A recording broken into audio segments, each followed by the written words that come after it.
पुण्यातली ती काळ रात्र. बाहेर मुसळधार पाऊस कोसळत होता आणि घरात अद्वैत नव्हता. खिडकी तुटली, वीज गेली आणि त्याच अंधारात आर्यनने निशाला कमरेत हात घालून सावरलं. तिने विरोध करायचा प्रयत्न केला. अद्वैत नाव घेतलं, पण आर्यनच्या एका वाक्याने निशाचे सगळे बांध फुटले. अद्वैतच्या गैरहजेरीत त्या रात्री असं काही घडलं ज्याने त्या सुखी संसाराचा पायाच हादरून टाकला. ही केवळ एका पावसाळी रात्र नव्हती, तर होतं एका निःशब्द प्रेमाचं जिवंत गुपित. शेवटपर्यंत पहा, कारण क्लायमॅक्स तुम्हाला सुन्न करेल. निशा आणि अद्वैतच्या लग्नाला 7 वर्ष पूर्ण झाली होती. पुण्यातील एका पॉश सोसायटीत 10व्या मजल्यावर त्यांचा आलिशान फ्लॅट होता. घरच्यामध्ये सुखसोयीची कोणतीही कमतरता नव्हती. महागडे सोफे, ब्रँडेड पट्ट्या आणि आधुनिक किचन सगळं काही होतं. पण या चकाकणाऱ्या घराच्या भिंतीआड निशाच्या आयुष्यात एक मोठी पोकळी होती. तिचा पती अद्वैत स्वभावाने वाईट नव्हता, पण त्याचे संपूर्ण आयुष्य टार्गेट, मीटिंग्स आणि लॅपटॉपच्या स्क्रीनभोवती फिरत होते. रात्रीचे 11 वाजले होते. निशा बेडवर त्याची वाट पाहत होती. तिने आज मुद्दाम लाल रंगाची साडी नेसली होती. केसात गजरा मारला होता. तिला वाटलं होतं आज तरी अद्वैत तिच्याकडे प्रेमाने बघेन. पण काही वेळाने अद्वैत आला. त्याने आपली बॅग सोफ्यावर फेकली आणि थकल्यासारखा कपाळावर हात मारला. निशा, आज खूप थकलोय ग, जेवण वाटतेस का? त्याने तिच्या साडीकडे किंवा तिच्याकडे न बघता विचारले. निशाने हळूच विचारले, अद्वैत, आज आपण थोडा वेळ गप्पा मारूया का? मला खूप एकटं वाटतंय. आज आपल्या पहिल्या भेटीला 7 वर्ष झाली. अद्वैतने लॅपटॉप उघडला आणि तिच्याकडे न पाहताच उत्तर दिले. निशा प्लीज, उद्या बोलूया ना. उद्या सकाळी लवकर प्रेझेंटेशन आहे. क्लायंटच्या शिव्या खाव्या लागतात. या फालतू तारखांमध्ये काय ठेवलंय? निशाला त्या उद्याची आता सवय झाली होती. तिने निमूटपणे जेवण वाढले. बेडवर झोपताना दोघांच्या मध्ये एक न दिसणारी पण खूप मोठी भिंत उभी राहिली होती. निशाच्या आयुष्यातली सर्व आयुष्य एका ठराविक साच्यात वाहत होती. घरकाम, जबाबदाऱ्या आणि पतीची ओढताण यात तिचं स्वतःचं अस्तित्व जणू हरवून गेलं होतं. पण काही दिवसापूर्वीच तिच्या आयुष्यात एक छोटासा बदल झाला. तिच्या फ्लॅटमध्ये समोरच्या विंगमध्ये आर्यन नावाचा एक तरुण राहायला आला होता. आर्यन दिसायला देखणा होता. त्याची शरीरयष्टी पेदार होती आणि सगळ्यात महत्त्वाचं म्हणजे तो एक उत्तम कलाकार होता. अनेकदा संध्याकाळच्या वेळी तो त्यांच्या गॅलरीत बसून शांतपणे गिटार वाजवायचा. त्या सुराचा निशाच्या मनावर नकळत परिणाम होत असे. एके दिवशी सकाळी निशा नेहमीप्रमाणे गॅलरीत कपडे वाळत घालत होती. समोरच्या गॅलरीत आर्यन उभा होता. त्याने काळा टी शर्ट घातला होता, ज्यातून त्याच्या दंडाचे स्नायू स्पष्ट दिसत होते. त्याची नजर अचानक निशावर स्थिरावली. निशाला थोडं अवघडल्यासारखं झालं. तिने नजर चोरली आणि ती लपून आत जाणार इतक्यात आर्यनचा प्रसन्न आवाज तिच्या कानावर पडला. आर्यन हसून म्हणला, वहिनी, तुमच्या कुंडीतली फुलं खूप छान आहेत, पण तुमच्या हास्यासमोर ती फिकी वाटतात. पण आजकाल ते हास्य कुठेतरी हरवल्यासारखं वाटतंय. त्यांचे हे शब्द निशाच्या काळजाला थेट भिडले. वर्षानुवर्ष तिने कोणाकडूनही अशी मनापासून केलेली स्तुती ऐकली नव्हती. तिच्या स्वतःच्या घरातही तिच्या भावनांची किंवा तिच्या बदललेल्या चेहऱ्याची कोणी दखल घेतली नव्हती. आज एका अनोख्या तरुणाने तिच्या मनाला तो लपलेला उदासपणा एका क्षणात ओळखला होता. निशाच्या मनात भावनांची गर्दी झाली.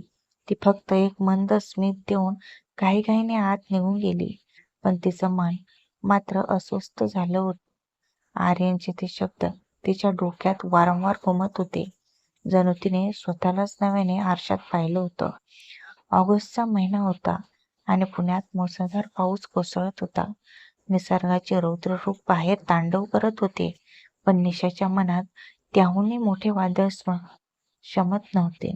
अद्वैत आठवडाभरासाठी ऑफिसच्या ट्रेनिंगला मुंबईला गेला होता. त्यामुळे त्या मोठ्या अपार्टमेंटमध्ये ती अगदी एकटी होती. सोसायटीचा वारा आणि खिडक्यावर आदळणारे पावसाचे थेंब तिच्या मनाला अनामिक भीती आणि एकाकी वाटत होते. अद्वैत सोबत असूनही ती नेहमी जाणवणारा मानसिक दुरावा आज तिला जास्तच छळत होता. अद्वैतच्या आयुष्यात फक्त लॅपटॉप, मीटिंग्स आणि डेडलाईन्स भोवतीच फिरण्याची, त्यात निशाच्या भावनांना कुठेच जागा नव्हती. रात्रीचे 10 वाजले होते. अचानक एक भीषण आवाज आला आणि बेडरूमच्या खिडकीची काच जोरात उघडली.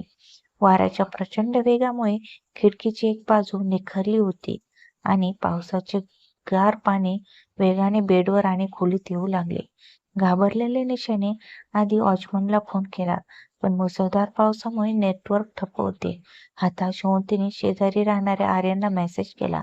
आर्यन हा अद्वैतचा मित्र होता आणि नेहमी मदतीला धावून यायचा. काही मिनिटातच दरवाजाची बेल वाजली. आर्यन बाहेर उभा होता. तो पावसात पूर्ण ओला झाला होता. त्याच्या कपाळावरचे ओले केस आणि त्यातून ओघळणारे पाण्याचे थेंब त्याच्या व्यक्तिमत्वात एक वेगळीच ओढ निर्माण करत होते. वहिनी, काळजी करू नका, मी आहे ना. आर्यनचा तो आश्वासक आवाज ऐकून निशाला थोडा धीर वाटला. निशा त्याला घेऊन बेडरूम मध्ये गेली. आर्यन खिडकी नीट करण्याचा प्रयत्न करू लागला आणि निशा त्याला टॉर्च धरून मदत करू लागली. वारा इतका जोरात होता की दोघांनाही एकमेकांचा आवाज नीट ऐकू येत नव्हता. काम करता करता आर्यनचे लक्ष निशाच्या चेहऱ्याकडे गेले, जिथे पावसाच्या थेंबासोबत एक अनामिक दुःख आणि अनेक वर्षापासून दाबलं गेलेलं एकाकीपण स्पष्ट दिसत होतं. अचानक वीज गेली आणि संपूर्ण घरात काळाकुट्ट अंधार पसरला. निशा दचकून मागे सरकली, पण तिचा पाय जमिनीवर असलेल्या एका वायरमध्ये अडकला. ती पडणार इतक्यात आर्यनने चपळाईने तिला कमरेत हात घालून घट्ट सावरले. त्या काळोखात दोघांना एकमेकांच्या श्वासाची गती स्पष्ट जाणवत होती. आर्यनचा स्पर्श अद्वैतच्या स्पर्शापेक्षा खूप वेगळा आणि उबदार आणि हक्काचा वाटत होता. अनेक वर्षापासून अद्वैत सोबत असूनही तिला जो भावनिक आधार हवा होता तो आज या स्पर्शात जाणवत होता. निशा, तुम्ही स्वतःला किती काळ असं मरून जगणार आहात? आर्यनचा आवाज आता जवळून आणि धीर गंभीर येत होता. निशाच्या मनात नैतिकतेचे एक छोटेसे युद्ध सुरू झाले, पण आर्यनच्या शब्दांनी तिच्या मनातील बांध फोडला.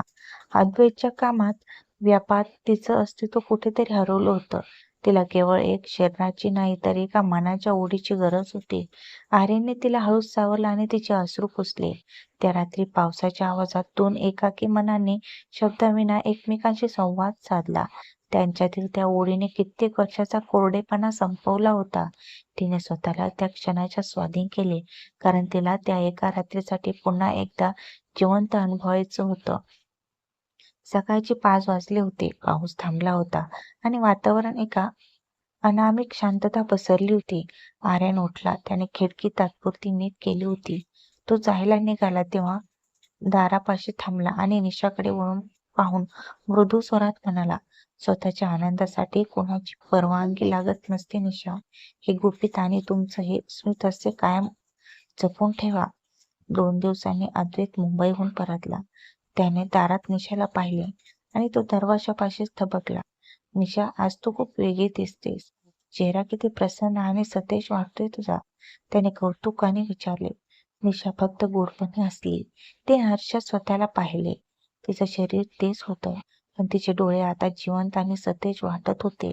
अद्वैत नेहमीप्रमाणे पुन्हा त्याच्या लॅपटॉपमध्ये गढून गेला, पण आता निशाला त्याचं काहीच वाटत नव्हतं, कारण तिने स्वतःचं अस्तित्व आणि स्वतःचं सुख शोधलं होतं.